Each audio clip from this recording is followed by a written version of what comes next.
ख्रिस्तामध्ये माझ्या प्रिय भाविकांनो, आपण सर्वजण प्रभू येशू ख्रिस्तावरती विश्वास ठेवणारे भाग्यवान आहोत. भाग्यवान अशासाठी की परमेश्वराने लहानपणापासूनच स्वर्गीय दानांचा साठा आपल्या सर्वांना दिलेला आहे.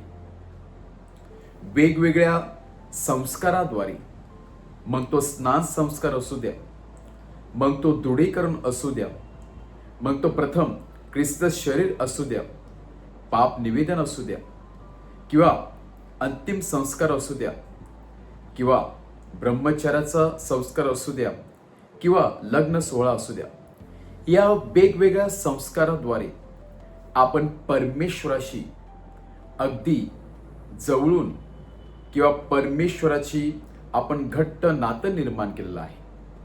या संस्काराद्वारे एक आध्यात्मिक देणगी आपल्या सर्वांच्या हृदयामध्ये परमेश्वराने रोवलेली आहे. हे स्पिरिच्युअल दान, आध्यात्मिक दान आणि आध्यात्मिक धन आपल्यापासून कोणीच काढून घेऊ शकत नाही, किंवा आपल्याला त्या प्रभू येशू ख्रिस्तापासून कोणीच विभक्त करू शकत नाही. आणि म्हणून जेव्हा प्रभू येशू ख्रिस्ताने 12 शिष्यांना निवडलेलं होतं, तेव्हा 12 शिष्य भाग्यवान होते, कारण त्यांना प्रभू येशू ख्रिस्ताबरोबर राहण्याचं भाग्य मिळालं. त्याला प्रभू येशू ख्रिस्तासोबत 3 वर्ष कार्य करण्याची संधी मिळाली. त्यांना परमेश्वराच्या मुखातून ते स्वर्गीय ज्ञान ऐकण्याची संधी मिळाली. त्यांना परमेश्वराबरोबर राहण्याची सुवर्ण संधी मिळाली. त्यांच्या जीवनाचा कायापालट झाला, जी संधी इतर लोकांना मिळाली नाही. जे प्रवक्ते किंवा जुन्या करारापासून अनेक लोकांनी प्रभू येशू ख्रिस्ताच्या येण्याचे भाकीत केलेलं होतं, त्यांनी एवढी मोठी गर्जना केलेली होती, त्यांना मात्र कधीच ही संधी मिळाली नाही. तर ती संधी 12 शिष्यांना आणि आपण जे प्रभू येशूच्या पावलावरती पाऊल ठेवून त्याचा पाठलाग करीत आहोत त्यांना मिळालेली आहे.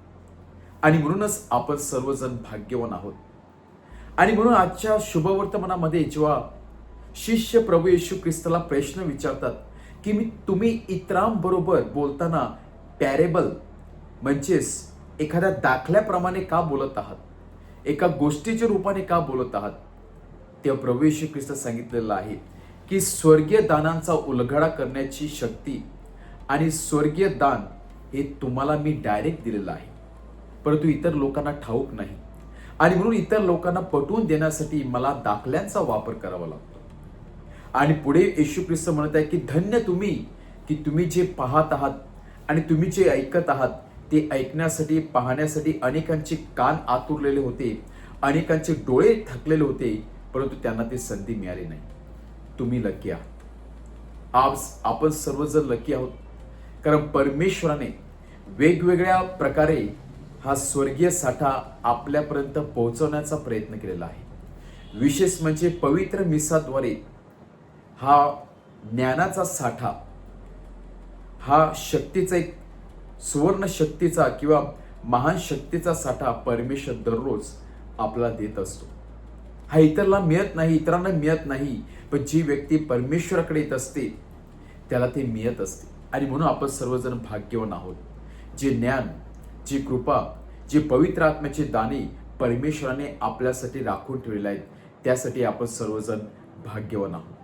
आणि म्हणूनच जेवढे आपण या दानांचा वापर करणार, जेवढे आपण या दानावरती मननचिंतन करणार, जेवढ्या या दानांचा वापर करून आपण जीवनशैली बदलण्याचा प्रयत्न करणार, तेवढ्या दानांनी परमेश्वर आपल्याला भरणार आहे. आणि म्हणूनच हे स्पिरिच्युअल देणगी किंवा आध्यात्मिक देणग्या परमेश्वराने जे दिलेल्या आहेत त्याचा आपण योग्यपणे वापर केला पाहिजे. कुरकुर न करता जे काय आहे त्याचा उत्तम प्रकारे वापर करून आपल्याप्रमाणे ते दानं इतरांपर्यंत पोहोचवण्याचा प्रयत्न केला पाहिजे. त्याच्यावरती आपण कार्य करण्याचा प्रयत्न केला पाहिजे. आणि नक्कीच जितक्यांदा आपण कार्य करणार, जितक्यांदा आपण परमेश्वराला बिलगून राहणार, तितक्यांदा परमेश्वर आपली भरभराट करणार आहे. आज आपण भाग्यवान आहोत, म्हणून परमेश्वराने आपल्याला दाने दिलेले आहेत. या दानांचा साठा अधिक वाढावा आणि आपण परमेश्वराच्या नेहमी जवळ असावे, म्हणून आपण परमेश्वराकडून विशेष कृपा व शक्ती मागूया. आमेन.